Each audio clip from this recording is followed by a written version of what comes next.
तो दोस्तों, आप सभी का फिर से एक बार आपके अपने channel Aryan ITI trade special पे स्वागत है। जय हिंद सभी साथियों का। आते हैं UPR बिनल का। जैसे 50 क्वेश्चन हमने पिछली वीडियो में देखा था और नेक्स्ट वीडियो में हम 51 से लेके 100 तक 50 क्वेश्चन देखेंगे। फिर 50 क्वेश्चन आते हैं, देखते हैं समय न लेते हुए। और आप अगर चैनल पे नए हैं तो प्लीज़ वीडियो को लाइक और शेयर सब्सक्राइब करें चैनल को। आइए देखते हैं 51 क्वेश्चन को। फीड शाफ्ट से क्रॉस स्लाइड पर ड्राइव को स्थानांतरित करने के लिए उपयोग की जाने वाली क्रियाविधि को किस नाम से जाना जाता है? तो इसको हम दोस्तों कहते हैं एप्रन क्रियाविधि। ठीक है, इसको हम एप्रन क्रियाविधि कहते हैं। ठीक है, आते हैं 52 पे। दिखाए गए चित्र में दिखाए गए लेथ मशीन ऑपरेशन संचालन का नाम बताएं। तो ये जो ऑपरेशन संचालन है उसको हम लाइव केंद्र की सत्यता की जांच की जा रही है। 52 का पहला ऑप्शन सही है। 53 पे आते हैं। जैसा कि चित्र में दिया गया है उसमें दिखाई गए क्लच प्लेट का नाम बताएं। तो ये जो क्लच है इसको सेंट्रीफ्यूगल क्लच कहते हैं। ठीक है, 53 में तीसरा ऑप्शन सही है। आते हैं 54 पे। निम्न में से कौन सी एंगल प्लेट इस प्रकार से समायोजित है ताकि दोनों सतहों को एक कोण में रखा जा सके?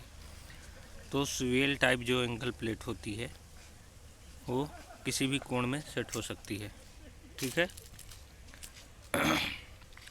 55 पे आते हैं। शीतलन की दर कार्बन इस्पात की कठोरता को कैसे प्रभावित करती है?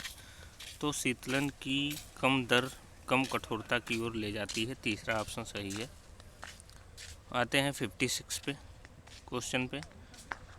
वर्क सरफेस से पदार्थ को हटाने के लिए अपघर्षक स्ट्रिक का उपयोग करके सतह की परिष्करण सरफेस फिनिशिंग प्रक्रिया की जाती है। इसे किस नाम से जाना जाता है? तो इसे होनिंग कहते हैं हम। 56 का थर्ड ऑप्शन सही है। 57 आते हैं। The purest form of iron is. तो इसमें प्यूरेस्ट जो आयरन होता है वो हमारा रॉट आयरन होता है। दूसरा ऑप्शन सही है। आते हैं 58 क्वेश्चन पे। वास्तविक आकार और सम्मिलित मूल आकार के बीच बीजगणितीय अंतर क्या होता है?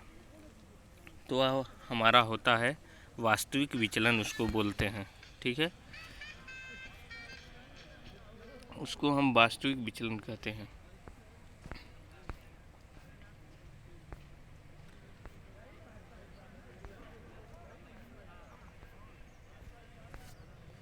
उसको हम वास्तविक विचलन कहते हैं। 58 का दूसरा ऑप्शन सही है।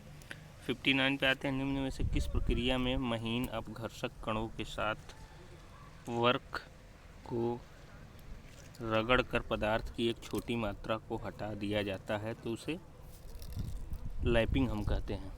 ठीक है, 51 में तीसरा ऑप्शन सही है। आते हैं 60 पे। निम्न में से कौन सा यांत्रिक गुण रोलिंग बियरिंग तत्वों के लिए पदार्थ के चयन का मानदंड नहीं है?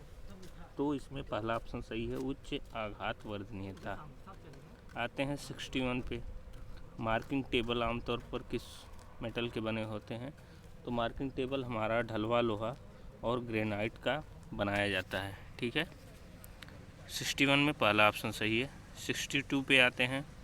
ड्रिलिंग ऑपरेशन संचालन में काम उठाया जाता है और निम्न में से क्या प्रदान करने के लिए समानांतर ब्लॉकों पर सुरक्षित किया जाता है? तो काम और वाइस के नीचे के हिस्से के बीच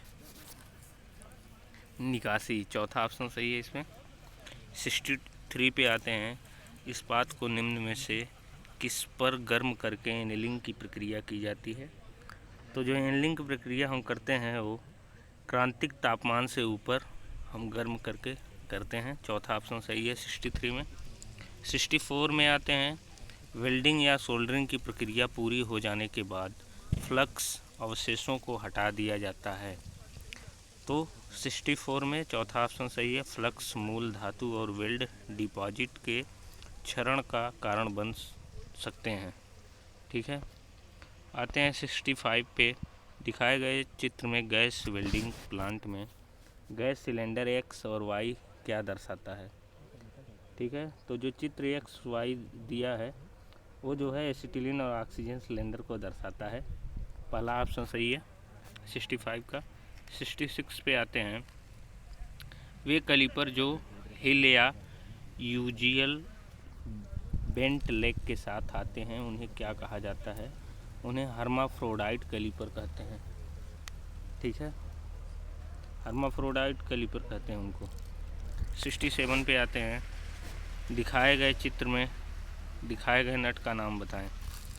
तो जो ये नट है उसको कैसल नट बोलते हैं हम। ठीक है, चौथा ऑप्शन सही है 67 का।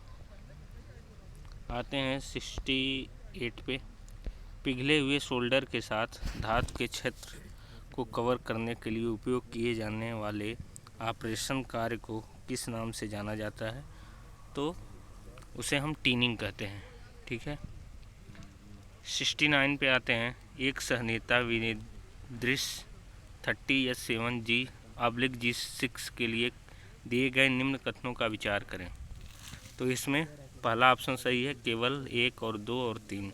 मूल आकार 30 mm और वर्ड जो दिया है capital H whole basis system है। मूलभूत विचलन का प्रतिनिधित्व करता है। संख्या अंक 6 सहनीयता ग्रेड का प्रतिनिधित्व करता है। ठीक है, तो पहला ऑप्शन सही है। 70 पे आते हैं, चीजल की बहुत बार रीग्राइंडिंग कर देने के बाद क्या होता है। तो इसे फिर से ग्राइंड करने से पहले फोर्जिंग कर दिया जाना चाहिए। ठीक है, तीसरा ऑप्शन सही है 70 का। 71 आते हैं, न्यूनतम तन्यता वाले पदार्थ का चयन करें। तो जो न्यूनतम तन्य पदार्थ होता है वो हमारा लोहा होता है। ठीक है, दूसरा ऑप्शन सही है। 72 पे आते हैं, आर्क वेल्डिंग में सुरक्षा सावधानी के संबंध में असत्य कथन का चयन करें। तो पहला ऑप्शन सही है, यदि किसी भी प्रकार का विद्युत फॉल्ट हो तो इसे तुरंत खुद ठीक कर दें। ठीक है, 73 पे आते हैं, सामान्य अनुप्रयोगों में जब बियरिंग की इनर रेस घूम रही होती है तो इनर रेस में क्या होगा। तो चौथा ऑप्शन सही है 73 का, व्यक्तिकरण फिट होगा। ठीक है, 74 पे आते हैं, निम्न में से कौन सा क्लच एक धनात्मक ड्राइव प्रदान करता है। जो धनात्मक पॉजिटिव ड्राइव क्लच होता है वो डार्क क्लच हमारा पॉजिटिव ड्राइव क्लच है। दूसरा ऑप्शन सही है। 75 पे आते हैं, 3 तार विधि का उपयोग निम्न में से किसके लिए किया जाता है। तो 75 का चौथा ऑप्शन सही है, प्रभावी व्यास की जांच करने के लिए हम 3 तार विधि का यूज करते हैं। ठीक है, आते हैं 75 हो गया। 76 पे आते हैं, सोल्डरिंग में केशिका प्रवाह में मदद करने के लिए सतहों को एक दूसरे से सटाकर फिट किया जाता है। सतहों के बीच का अंतराल किस सीमा में होना चाहिए। तो तीसरा ऑप्शन इसका सही है, 0.05 mm से 0.2 mm तक। ठीक है, 77 आते हैं, the property of a metal to withstand stock withstand shock और इम्पैक्ट लोड। तो जो इम्पैक्ट लोड हमारा सहन करता है वो हम उसको किस नाम से जानते हैं। तो उसे टफनेस जो है हम कहते हैं।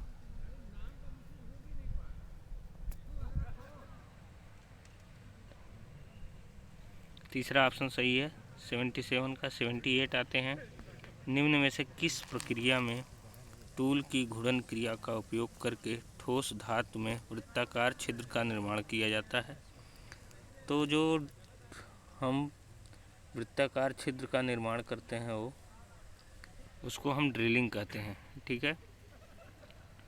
79 आते हैं। दिया हुआ है एक छिद्र को 28 ± 0.4 के रूप में दर्शाया गया है, इसकी सहनीयता क्या होगी। टॉलरेंस पूछ रहा है इस क्वेश्चन में। तो टॉलरेंस हम कैसे निकालते हैं आइए देखते हैं किस तरह टॉलरेंस हम निकालते हैं। ठीक है, टॉलरेंस हम किस तरह निकालते हैं आइए देखते हैं। तो टॉलरेंस हम जो से निकालते हैं उसके लिए हम जैसे इसका हाई लिमिट जो होगा हमारा वो 28.04 mm जो होगा वो इसका हाई लिमिट हो जाएगा। ठीक है, और लो लिमिट जो होगा इसका वो 27.96 ये इस हमारा लो लिमिट हो जाएगा। ठीक है, और इसका जब हम टॉलरेंस निकालेंगे तो आएगा 0.08, जैसा कि दूसरा ऑप्शन में दिया हुआ है 0.08 सही है। और टॉलरेंस निकालने के लिए हम शॉर्ट फार्मूला भी यूज करते हैं, जैसे कि प्लस माइनस में अगर दिया रहे तो उसी का हम डबल कर देते हैं। ठीक है ना, जैसे कि 0.4 दिया है फिर 0.4 को हम लिख करके और उसको जोड़ देते हैं तो हमारा टॉलरेंस निकल जाता है। ठीक है,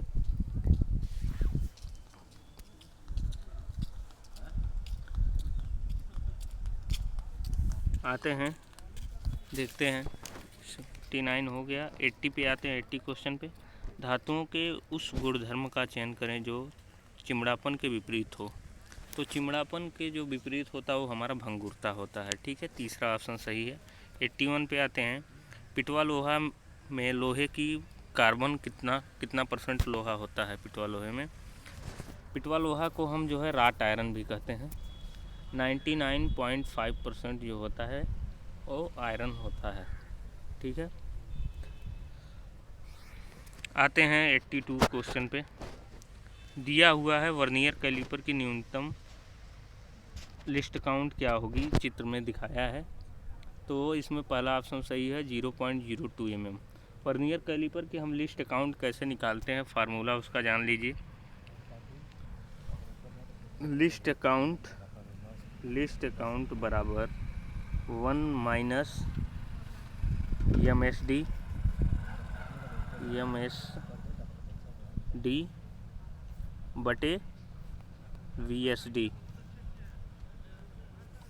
लिस्ट काउंट बराबर 1 - MSD मेन स्केल डिवीज़न बटे वर्नियर स्केल डिवीज़न। इसी पे जो पूछा रहेगा उसको हम रख देंगे और इसी के अनुसार हम कैलकुलेट करके निकाल लेते हैं वर्नियर कैलिपर का लिस्ट काउंट, या जो भी और भी चीज़ें इस पे अगर न्यूमेरिकल कुछ दिया है वो भी इसी पे हम निकाल लेते हैं। ठीक है, आते हैं नेक्स्ट क्वेश्चन पे। 82 हो गया। 83 पे आते हैं। निम्न में से कौन सा एक अकार्बनिक फ्लक्स नहीं है। तो जो रेजिन हमारा होता है वो अकार्बनिक फ्लक्स नहीं है। ठीक है, तीसरा ऑप्शन सही है 83 का। 84 पे आते हैं। वेल्ड क्षेत्र की चमक की तीव्रता के कारण होने वाली चोट क्षति से बचाव के लिए काले चश्मे और वेल्डिंग हेलमेट का उपयोग किया जाना चाहिए, क्योंकि जब हम वेल्डिंग करते हैं तो जो उससे अल्ट्रा वायलेट किरणें निकलती हैं वो जो है कहीं न कहीं हमारे आँखों के लिए नुकसानदेह होती हैं। ठीक है, तो उससे बचने के लिए हम जो है हेलमेट और काले चश्मे का यूज करते हैं। ठीक है, जो स्पैटर वगैरह निकलते हैं जब हम वेल्डिंग करते हैं वो हमारे चेहरे को, फेस को बचाते हैं हेलमेट। ठीक है, हेलमेट बचाता है। तो इसमें चौथा ऑप्शन सही है 84 में। 85 आते हैं। दिए गए पदार्थ को उनकी वेल्डिंग क्षमता के अनुसार आरोही क्रम में व्यवस्थित करें। तो आरोही क्रम में व्यवस्थित करने के लिए तांबा, ढलवा, लोहा, मृदु इस्पात जो है ये आरोही क्रम में हमारा चौथा ऑप्शन सही है। आते हैं 86 पे। एक लेथ मशीन में यदि ड्राइव को फीड शाफ्ट से सैडल की ओर प्रेषित किया जाए तो टूल किस दिशा में गति करेगा? तो वह लंबवत गति करेगा। तीसरा ऑप्शन सही है। 87 कार्बन इस्पात की हार्डनिंग करने पर इनके निम्न में से किस गुण में कमी आ जाती है? तो तन्यता के गुण में कमी आ जाती है। 87 का पहला ऑप्शन सही है। 88 में BIS के अनुसार चित्र में दर्शाए गए वी ब्लॉक का नाम क्या है? तो इसे double level single groove V block कहते हैं। 88 का तीसरा ऑप्शन सही है। 89 पे आते हैं। लैब बनाने के लिए उपयुक्त पदार्थ कैसा होना चाहिए? तो लैब किए जाने वाले वर्कपीस पदार्थ की तुलना से नरम होना चाहिए। ठीक है। 90 क्वेश्चन पे आते हैं। निम्न में से कौन से कथन सही हैं? तो केवल कथन 1 और 2 सही है। पहला ऑप्शन सही है। फास्फोरिक अम्ल बेहद प्रतिक्रियाशील होता है और किल्ड स्पिरिट्स का उपयोग मुख्य रूप से तांबा, पीतल और टिन की चादरें बनाने के लिए किया जाता है। ठीक है। आते हैं 91 पे। Which welding transformer are suitable for welding of non ferrous metal? तो जो DC वेल्डिंग ट्रांसफार्मर होता है वो non ferrous DC welding transformer, ये दूसरा ऑप्शन इसमें सही होगा 91 में। 92 आते हैं। यूटेक्टिक मिश्र धातु शीशे और टिन का अनुपातिक संघटन कितना होता है? तो जो लेड और टिन का जो मिश्रण होता है वो 63% टिन होता है और 37 लेड होता है। आते हैं 93 पे। भौतिक विचलन को निम्न में से और किस नाम से जानते हैं? तो भौतिक विचलन को न्यूनतम विचलन के नाम से जानते हैं। ठीक है। आते हैं 94 क्वेश्चन पे। निम्न में से कौन सा खतरा शारीरिक खतरे की श्रेणी में नहीं आता? तो जो 94 का पहला ऑप्शन सही है। रेडियो सक्रियता जो ऑप्शन है पहला वही सही है इसमें। आते हैं 95 पे। नल के सिरे के अंतिम भाग का क्रॉस सेक्शन किस आकार का होता है?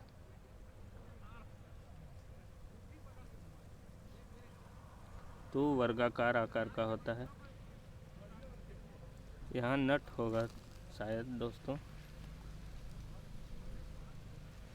ठीक है, तो इसमें दूसरा ऑप्शन सही है 95 का। 96 में आते हैं। उस घटक का नाम बताएं जिसका उपयोग पाइपलाइन के आंतरिक थ्रेड वाले छोर को बंद करते हैं। तो पाइप के आंतरिक लास्ट छोर को हम बंद करने के लिए जो साधन का यूज करते हैं उसको हम प्लग कहते हैं। ठीक है, जैसा कि चौथा ऑप्शन में है उसको हम प्लग कहते हैं। ठीक है। 97 क्वेश्चन पे आते हैं। सहनीयता विनिर्देश 16D7 में संख्यात्मक मान 7 निम्न में से किसका प्रतिनिधित्व करता है?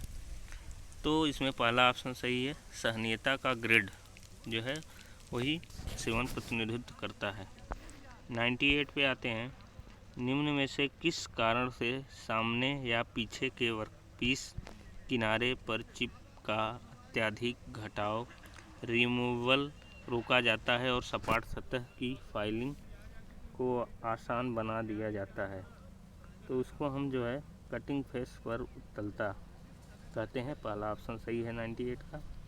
99 पे आते हैं। एक वर्नियर कैलिपर के लिए मुख्य पैमाने पर पठन मेन स्केल रीडिंग 20 mm और सबसे कम काउंट 0.02 mm है।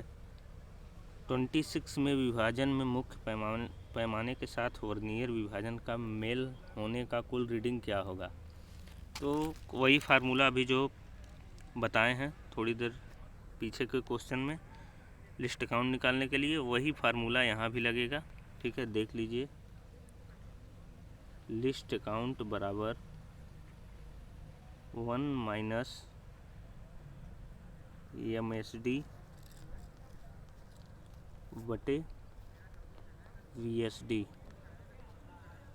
लिस्ट काउंट बराबर 1 minus MSD, main scale division, MSD को मेन स्केल डिवीजन बोलते हैं, बटे वर्नियर स्केल डिवीजन। ठीक है, तो यही फार्मूला लगा करके हम जो है इसको निकाल लेंगे। ठीक है ना, जो कि ऑप्शन में दिया है 20.52 mm। आंसर इसका आएगा 99 का। आते हैं 100 क्वेश्चन पे। हाइड्रोडायनेमिक जनरल बियरिंग का उपयोग निम्न में से किसके लिए किया जाता है। तो हाइड्रोडायनेमिक जनरल बियरिंग का उपयोग निम्न में से किसके लिए किया जाता है। तो तीसरा ऑप्शन सही है, केवल रेडियल भार के लिए हम जनरल बियरिंग का यूज करते हैं। 100 का तीसरा ऑप्शन सही है।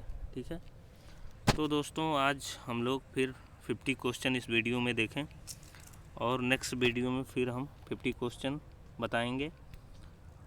और UPRBNL का जो क्वेश्चन पेपर है उसको हम चार भागों में आप लोगों को बताएंगे, क्योंकि 200 क्वेश्चन है इसमें। तो नेक्स्ट वीडियो में आगे के क्वेश्चन हम बताएंगे। और प्लीज़ इस वीडियो को लाइक और सब्सक्राइब करें। बहुत बहुत धन्यवाद।